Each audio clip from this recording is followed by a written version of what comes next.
In the early days of the world, a celestial war erupted when the Immortals discovered they could kill one another. The victors declared themselves gods, while the vanquished were renamed the Titans and imprisoned beneath Mount Tartarus. Epirus' bow, a weapon of immense power, was lost on Earth during the war. A virgin oracle, Phaedra, suddenly awakens from a vision. The other oracles ask what she saw, and she reveals that King Hyperion plans to use the Epirus' bow to release the Titans from their confinement. Outside the temple, King Hyperion's vast army arrives at the gates, and the king himself forces his way in. He demands to see the virgin oracle, but a priest blocks his path, warning that he will incur the god's wrath if he proceeds. Hyperion questions where the gods were when his wife and child were dying despite his daily prayers. Receiving no answer, he burns the priest. He then declares his intention to end the reign of the gods. In a small village nearby, Theseus lives with his mother, Aethra. One day, the Athenian guards sound the bells, summoning everyone to the center. Athenian officer, Helios, announces that Hyperion has seized the monastery and plans to attack their village soon, so they must evacuate to Mount Tartarus behind the Great Wall.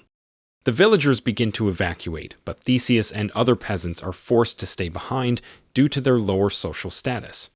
Frustrated, Theseus confronts a soldier named Lysander, leading to a fight where he takes on 5 soldiers and holds Lysander hostage.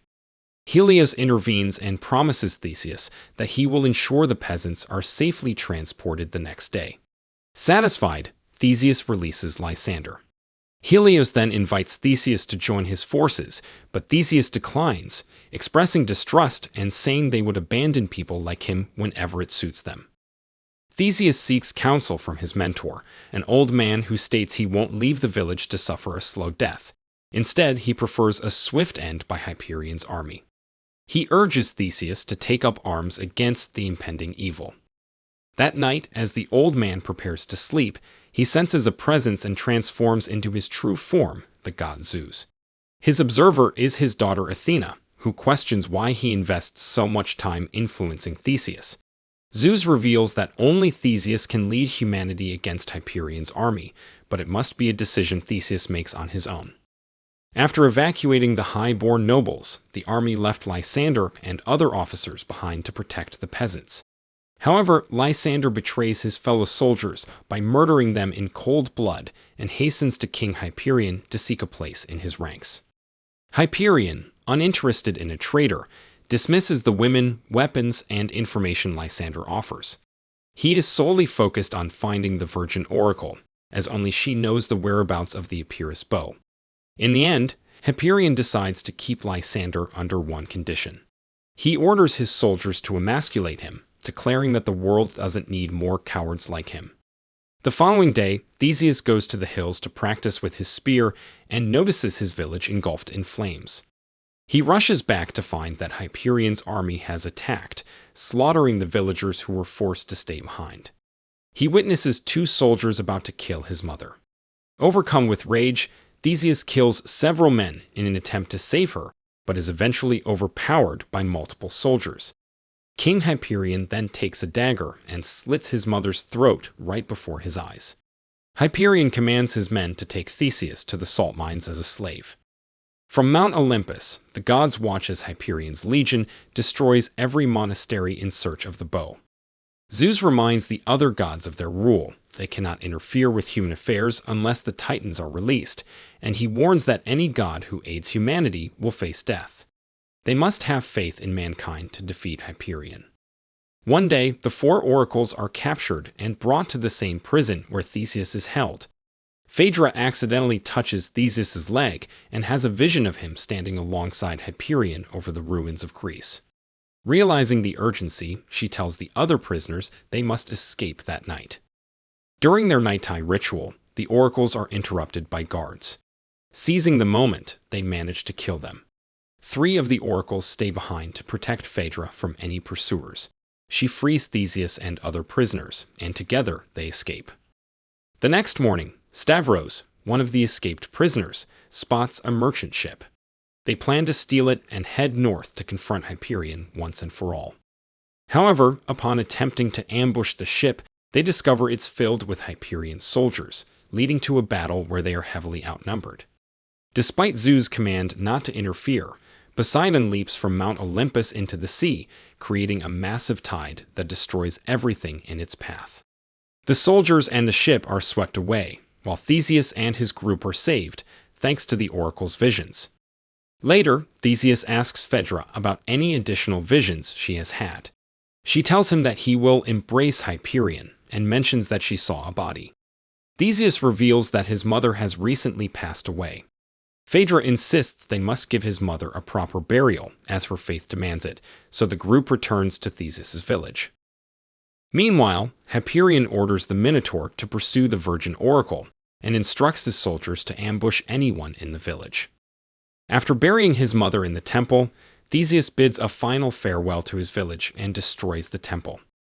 As he strikes the temple's mound with his hammer, he unexpectedly discovers the Epirus bow. At that moment, he is attacked by the Minotaur. Outside, his friends are surrounded by Hyperion's ambush party. Theseus engages in a fierce battle with the Minotaur. Despite sustaining an arm injury, he manages to defeat the creature and decapitates it. He then goes outside and uses the Epirus bow to kill the soldiers surrounding his friends. After ensuring their safety, Theseus collapses and loses consciousness. The next morning, Theseus awakens to find Phaedra tending to his wounds. She tells him that he had been poisoned, but is now out of danger. Having fallen in love, they share an intimate moment and sleep together. By doing so, Phaedra relinquishes her role as the Virgin Oracle and loses her prophetic powers. Later that day, Theseus, along with Phaedra, Stavros, and the monk, set out to confront Hyperion at his camp to end his tyranny. However, they arrive to find the camp deserted. In the center, Phaedra discovers a bowl-shaped idol in which her fellow oracles were trapped and burned, and she weeps for their suffering. Overcome with rage, the monk charges forward without realizing it's a trap. Theseus and Stavros attempt to stop him, but it's too late. They are soon surrounded by enemy soldiers. Amid the chaos, Theseus loses the Epirus bow to a dog. At this critical moment, Ares, the god of war, appears and destroys the entire enemy battalion surrounding them. Athena also arrives, providing the group with 2 horses and urging them to hasten to Tartarus to stop Hyperion. To their dismay, Zeus descends from the skies, displeased with his children for intervening.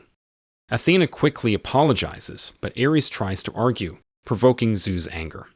In his wrath, Zeus strikes Ares down, killing him. He then turns to Theseus and warns that no god will assist him further, leaving him to continue on his own. Hyperion and his forces have already reached the Great Wall of Tartarus. He questions Lysander about the location, its defenses, and the number of soldiers stationed there, then dismisses him. The dog from earlier approaches Hyperion and presents him with the Epirus bow. The soldier accompanying the dog reports that the gods descended from above and slaughtered their men, warning that this news could incite panic among the troops. Consumed by power and ambition, Hyperion kills the soldier to prevent the information from spreading. Upon learning that the gods intervened to save Theseus, Hyperion gathers all available information about him with Lysander's help. He discovers that Theseus is illegitimate, born after his mother was assaulted by villagers. Meanwhile, Theseus arrives at the Great Wall and quickly meets with Helios, who brings him to the council leader.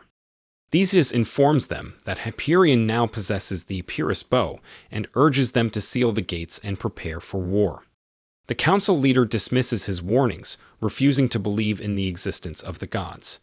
Suddenly, they receive word that an envoy from King Hyperion has arrived to discuss terms of peace. Strangely, the envoy specifically requests to speak with Theseus. During their conversation, the envoy reveals himself to be King Hyperion and invites Theseus to join him. Confident that the war will favor him, Hyperion promises Theseus immortality. Theseus declines, stating that deeds are immortal, not flesh, and returns inside the wall. It is now evident that war is imminent. The following day, all the soldiers prepare their weapons, shields, and armor for the imminent war. Outside the gates of the Great Wall, thousands of Hyperion soldiers are also ready. Hyperion steps to the front of his army and fires his bow. With a single arrow, he brings down the massive gates of the Great Wall. The soldiers are thrown into chaos as they retreat beyond the wall. Fear grips them, and some even discard their weapons in hopes of surrendering. Amid the turmoil, Theseus climbs onto the wall and calms the panicked soldiers. He delivers a speech to steady their nerves, telling them that surrendering now would mean giving up not only their lives but also their souls. He then leads the army to confront the immense force approaching them.